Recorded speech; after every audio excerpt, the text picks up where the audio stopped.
झूठा हूँ तो मुझ पर खुदा की लानत हो, अगर मैं सच्चा हूँ तो मुझ पर खुदा की रहमत हो और मेरी अल्लाह ताला मदद। जिस तरह एक खातून ने आके प्रेस कॉन्फ्रेंस की और वाकई ये पीरा और खैराबाद का जो इलाका है वहाँ पे ऐसा काम हुआ है कि कोई खातून आके प्रेस कॉन्फ्रेंस करे, उससे एक तासर जो है वो जरूर बना कि एक औरत के ऊपर जुल्म हो चुका है। मेरे वालिद साहब ने लोगों को वैसे मुफ्तों में भी दी, बेचकर मेहमानों को खिलाई, जिसने खिदमत की उसको भी एक मकान की जगह, 10 स्कूलों के लिए, अस्पतालों के लिए, बहुत सारी फलाह के लिए जगह दिए। तो ये मैं इससे पैसे नहीं लेता हूँ, ये बिल्कुल फी सबिल्लाह आप भी इस्तेमाल करें और किसी की जगह ना हो कब्र के लिए वो भी इस्तेमाल करें इसी जमीन। इस वक्त हमारे साथ इलाका पीरा खैराबाद की एक इंतहाई मुअज़्ज़ज़ शख्सियत सैयद नसीर हुसैन शाह मौजूद हैं। तो गुज़श्ता दिनों एक पीरा में एक ज़मीन के हवाले से एक प्रेस क्लब में एक कॉन्फ्रेंस हुई जिसमें कुछ इल्ज़ामात लगाए गए थे नसीर शाह साहब और इनके साथ जो लोग हैं। तो इस हवाले से इन्होंने मौजू समझा कि इस पूरे केस की वजाहत की जाए कि इसकी हकीकत जो है वो क्या है। आऊज़ बिल्लाहि मिनश शैतानिर रजीम, बिस्मिल्लाहिर्रहमानिर्रहीम, माशाअल्लाह ला हौला वला कुव्वता इल्ला बिल्लाहिल अलिय्युल अज़ीम। ये जो प्रेस कॉन्फ्रेंस हुई जिस मोहतरमा ने की, वो मोहतरमा मेरी बड़ी बहन की जगह है, मेरी माँ की जगह है। मेरा उनसे कोई ज़ाती इख्तलाफात नहीं, ना मेरे भाई समीर हुसैन शाह का इख्तलाफ है, ना हम उनके ख़ानदान से हम दादे पोतरे हैं, और ना ही उनकी जो 41 कनाल 13 मरले ज़मीन है उसमें हम खाता शरीक हैं। मेरा अपने केस के साथ ताल्लुक ये है कि मैंने उनके पड़ोस में एक जगह है 1 कनाल 7 मरले, जो इंतकाल नंबर 5469 के तहत 3/6/2022 को मैंने खरीदी। और इस जगह का मैंने ज़ीशान शाह और इसके अड़ोस पड़ोस में मुजाहिद हुसैन शाह, सैयद अमजद हुसैन शाह साहब, जो लोग भी इसके अड़ोस पड़ोस में हैं, उनको मैंने कहा कि ये बंदा मेरा रिश्तेदार है, उनका रिश्तेदार, ज़ीशान शाह का रिश्तेदार नहीं है, दादी पोतरा नहीं है, कुछ भी है, मेरा रिश्तेदार है। मैंने कहा ये बंदा जगह बेचना चाहता है, अगर आप खरीदना चाहते हो तो खरीद ले। इन सब ने कहा कि कोई गैर बंदा खरीद ले तो हमें एतराज़ होगा, अगर आप खरीदें तो सब ने कहा कि अगर आप खरीद लें तो हमें कोई एतराज़ नहीं है, कोई गैर बंदा खरीदे तो हमें एतराज़ होगा। 13 में 1 कनाल 7 मरले 15 लाख रुपए देकर टैक्सेस दूसरे तीसरे अखराजात उसके ऊपर खरीद ली। ये सब मेरे साथ थे। मोहतरमा ने जब मैंने इस जगह को हमवार करने के लिए एक्सवेटर लगाया तो इन मोहतरमा ने इनके एक देवर थे, खुदा ताला उनको जन्नत में जगह दे, सैयद बादशाह, उन्होंने आकर रोला किया। उन्होंने कहा कि ये जगह तुम्हारी नहीं है, ये है वो है। मोहतरमा ने कहा, इनके बच्चों ने कहा कि हमने मालूमात कर ली है, रोड पैरा खैराबाद से जो रोड जा रहा है, पैरा और खैराबाद जा रहा है, इस रोड से ऊपर ये है इनकी जगह, ये खसरा नंबर ही इनके जुदा है। मेरा खसरा नंबर है जिससे मैंने जगह खरीदी 644 है और 645 है, और इंतकाल नंबर मैंने बता दिया है 5469 है, और 3/6/2022 को इसका इंतकाल हुआ। मैंने इनकी सलाह मर्जी से वहाँ एक्सवेटर लगाया, बकरा ज़बा किया, इन्होंने मेरी खिदमत की, वहाँ चाय पानी दिया, बकरे को साथ ज़बा कराया, देग भी इन्होंने लोगों पर तकसीम की, खुद भी खाई, हमने भी खाई। दुआ में हमारे गांव के मरकजी जामिया मस्जिद के खतीब सैयद मजहर हुसैन शाह साहब भी मौजूद थे, सैयद एजाज हुसैन शाह मुतवल्ली इमाम बारगाह, सैयद महबूब हुसैन शाह साहब रिटायर्ड हेडमास्टर, सैयद रादत शाह साहब, सैयद अब्दुल अली शाह साहब, इस तरह बहुत सारे लोग और भी शामिल थे। वो सब जिंदा है, अल्लाह ताला उनको सलामत रखे। तो खुशउस्लूबी थे। 4-5 दिन मेरा एक्सवेटर लगा रहा, 4-5 लाख रुपए का मैंने खर्चा किया। उसके बाद मुझे पता नहीं कि अचानक इनको क्या हो गया, उन्होंने आकर चौथे दिन में मुझ पर हमला कर दिया और मेरे एक्सवेटर वालों को भी भगा दिया और ट्रैक्टर वालों को भी वहां से भगा दिया। मुअज़्ज़ज़ आदमी हूँ और सफेद पोश हूँ। जिंदगी में मेरे पास किसी ने ना कोई छड़ी देखी है, ना कोई पिस्तौल देखा है, ना असला देखा है। 40 साल महकमा तालीम में बड़े इज्जत से हाई स्कूलों में मैंने सर्विस की है। वहां भी मेरा रिकॉर्ड मौजूद है। मेरा सिर्फ एक ही ये इकलौता बेटा है, क्योंकि ये ज़नी माजूर है ये बच्चा, इसके लिए मैंने ये जगह खरीद ली कि ये कमर्शियल जगह है जिसकी वजह से लोगों की आंखें सुर्ख हो गई हैं और मुझसे छीनना चाहते हैं। ये मेरे बेटे का ये माजूरी का सर्टिफिकेट है, ये एक इकलौता मेरा बेटा है, इसके लिए मैंने जगह खरीदी है और इसको इंतकाल करके मैंने खरीदने के बाद दे दी है। वो इसको जब मैंने इंतकाल करके दिए, उसका इंतकाल नंबर 5517 है। 26/1/2023 को मैंने इंतकाल करके इस बेटे को जगह दे दी और कुछ इसकी वालदा के नाम पर है। तो मैंने इस रोले की दरख्वास्त थाना में 24/11 को दे दी कि मेरे साथ ये कुछ हुआ है। फिर इन्होंने इसके बाद 24/11 के बाद प्लानिंग बनाकर 28/11 को मेरे खिलाफ दरख्वास्त दी कि जी इसने कुछ जिक्र नहीं किया कब्जे का, किसी चीज का, ये किया जी कब्रिस्तान इन्होंने उखाड़ दिया है।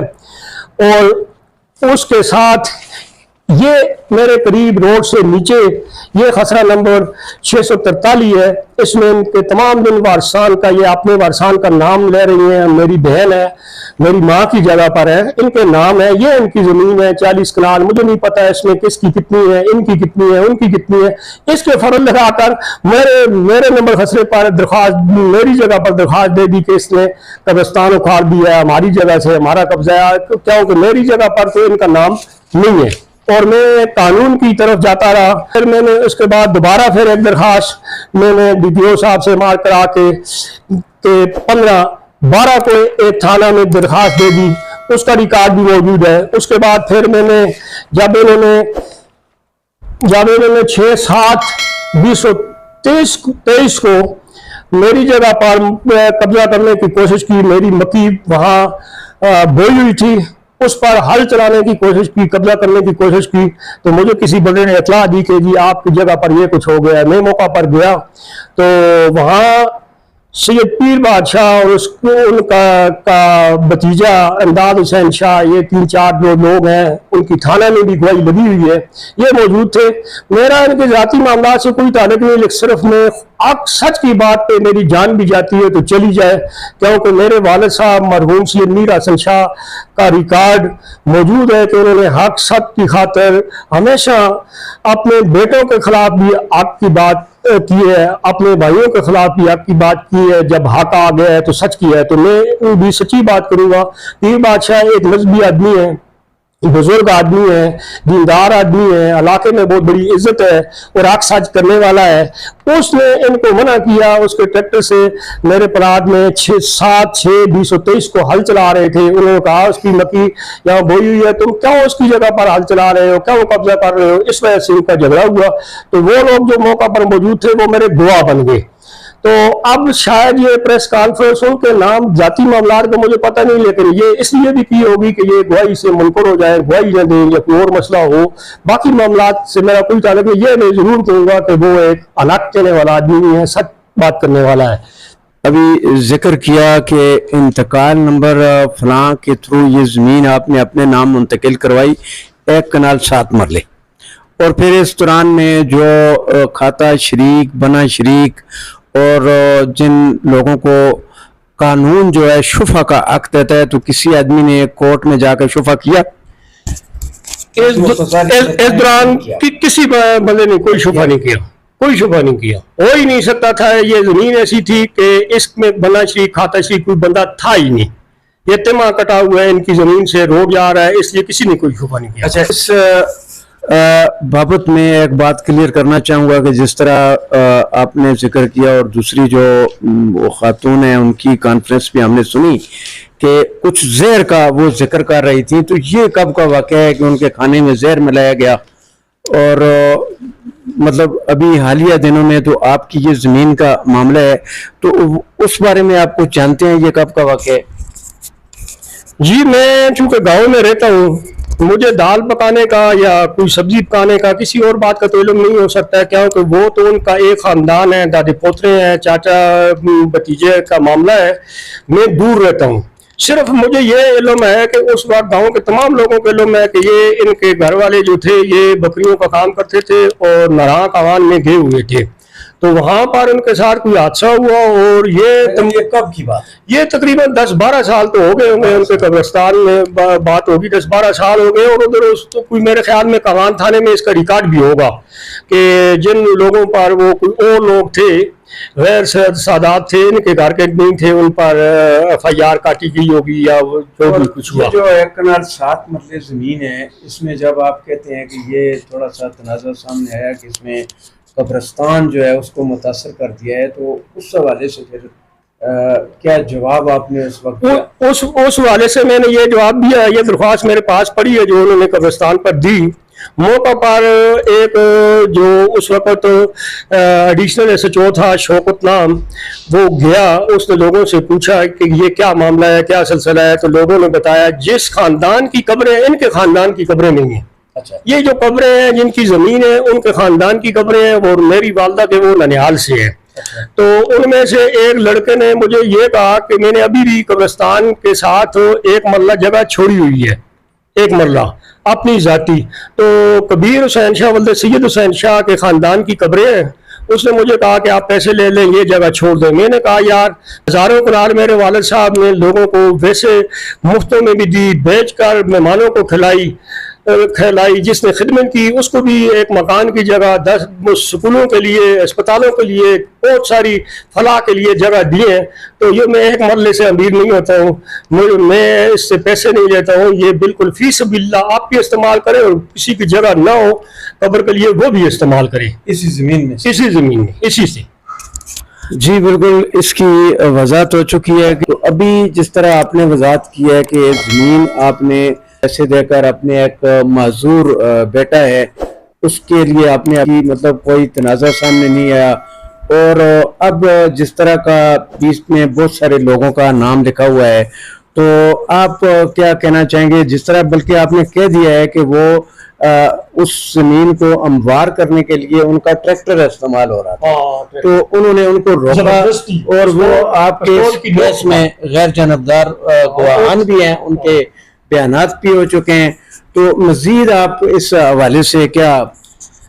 मजीद मैं अपने भाई के बारे के हवाले से ये कहूँगा, सबीर हुसैन शाह साहब से के बारे में। उसको बहुत सारी दुनिया जानती है। उन्होंने ट्रैफिक हाईवे पुलिस में सर्विस ज़्यादा की है, मानसरा, एबटाबाद, कोस्तान, बहुत लोग जानते हैं वो किस किस्म के शरीफ नफ्स इंसान हैं।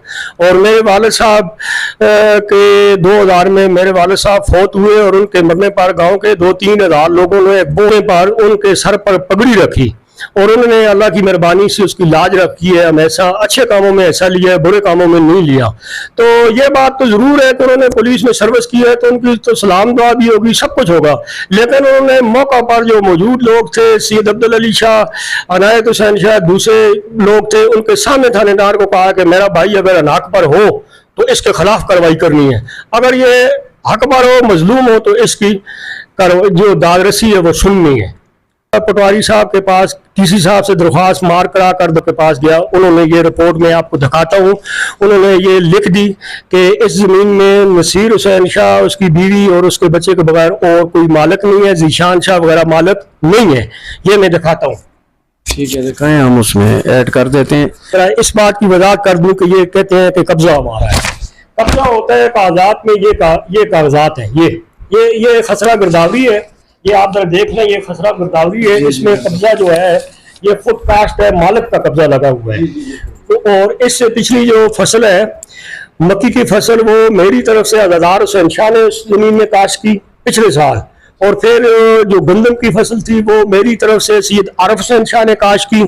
इस दफ़ा कुछ जगह मैंने छोड़ दी और प्लाट में मक्की की मैंने खुद काश्त की और ऊपर से आकर कब्जा करने के लिए हल चला दी ऊपर से आकर, जिसकी मैंने दरख्वास्त 7-6 को दी। अभी तक इस पर कोई अमल नहीं होगा क्योंकि ये पटवारी की रिपोर्ट उन्होंने मुझे दी और ये लिखा हुआ है, ये पढ़ लें आप, ये पटवारी में लिखा हुआ है इस 644-645 नंबर खसराजात में ये लोग मालिक नहीं है।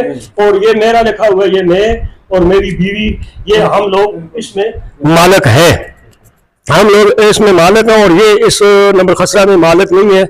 इनका जो नंबर खसरा है वो 643 है, वो रोड से नीचे है, उसके साथ मेरा कोई ताल्लुक नहीं। और इन्होंने खुद भी जिस वक्त मैं काम कर रहा था इन्होंने कहा था कि जी रोड से ऊपर हमारा कोई ताल्लुक नहीं है और रोड से नीचे आपका कोई ताल्लुक नहीं। इसी वजह से 3-4 दिन में शौर लगाया रहा। इन्होंने मुझे चाय रोटी में भूलता नहीं हूँ जो इन्होंने मेरी खिदमत की है। रिश्तों का तकद्दुस हम करते हैं, औरतों का तकद्दुस करते हैं, ये तो हमारे ख़ानदान की, हमारी बहन है, हमारी माँ की जगह है। हमने कभी इसके साथ न ऊँची बात की है और न करने को तैयार है। कानूनी जो तरीका होगा वो हम करेंगे। जो दरख्वास्त जो मेडिकल रिपोर्ट की कहते हैं वो दरख्वास्त इनके बेटे ने तौकीर हुसैन शाह ने मुझ पर एक दरख्वास्त दी कि इसने हमारे घर में गोलियां चलाई हैं और मुझे छुरियां मारी हैं। तो वो भला पुलिस में रिकॉर्ड इसका मौजूद है। इसका तो मैं कार्रवाई करने के लिए तैयार हूँ कि पुलिस ने इंक्वायरी की, मौका पर गैर जानबदार बहुत से लोगों के बयान लगे हुए हैं और कोई गवाही नहीं मिली कि यहाँ पर कोई झगड़ा हुआ हो या कुछ किया हो। और लोगों ने यह कहा कि नसीर शाह के पास ज़िंदगी में कभी छड़ी भी नहीं देखी और ना ही कभी छुरी चाकू देखा है, ना ऐसा काम करता है। और इन्होंने कोई गवाह नहीं पेश कर सके कि जिसने कहा हो कि नसीर शाह ने आकर छुरियाँ मारी या पिस्तौल मारे या हमने उसको देखा। ये उस बात का जिक्र कर रही हैं। ठीक हो गई। इस नाजरीन इसी के साथ हम इजाज़त चाहते हैं। एज जर्नलिस्ट में जो भी कंसर्न डिपार्टमेंट हैं, पुलिस डिपार्टमेंट, डिस्ट्रिक्ट एडमिनिस्ट्रेशन और जितने भी लोग इसमें मुस्बत किरदार अदा कर सकते हैं कि जिस तरह के इन्होंने बताया कि एक ख़रीदी हुई ज़मीन है, तो ये ज़मीनों की ख़रीद और फ़रोख्त का जो सिलसिला है वो लगा रहता है। लेकिन हर आदमी जो है बेहतर यही होता है कि अपने हक़ तक महदूद रहे, किसी दूसरे की जायदाद में मुख्तल होने की कोशिश ना करे। तो इससे इलाके में बरादरियों के अंदर अमन कायम रहता है। ये ज़मीनें और जायदादें जो हैं इन्होंने यहीं पर रहना है। आप हमारे लिए ये सोचने का मुकाम है कि जितने भी हमारे आबा व अजदाद थे वो इस दुनिया से जा चुके हैं और आज उनका नामो निशान तक नहीं है। तो ये ज़मीनें इधर ही रहनी है। लेकिन शाह साहब बस हक़ सच जो है वो ज़रूर होना चाहिए कि हर अफसार को उसका हक़ है। अल्लाह ताला मुझे सच और हक बोलने की तौफीक अता फरमाए। मैंने इब्तिदा में भी कहा और अब भी कहता हूँ कि अगर मैं झूठा हूँ मुझ पर खुदा की लानत हो, और मैं अगर सच्चा हूँ तो मुझे किसी दुनिया के बंदे की इमदाद की ज़रूरत नहीं है, मुझे अल्लाह की इमदाद की ज़रूरत है। मुझे अपना हक मिलेगा।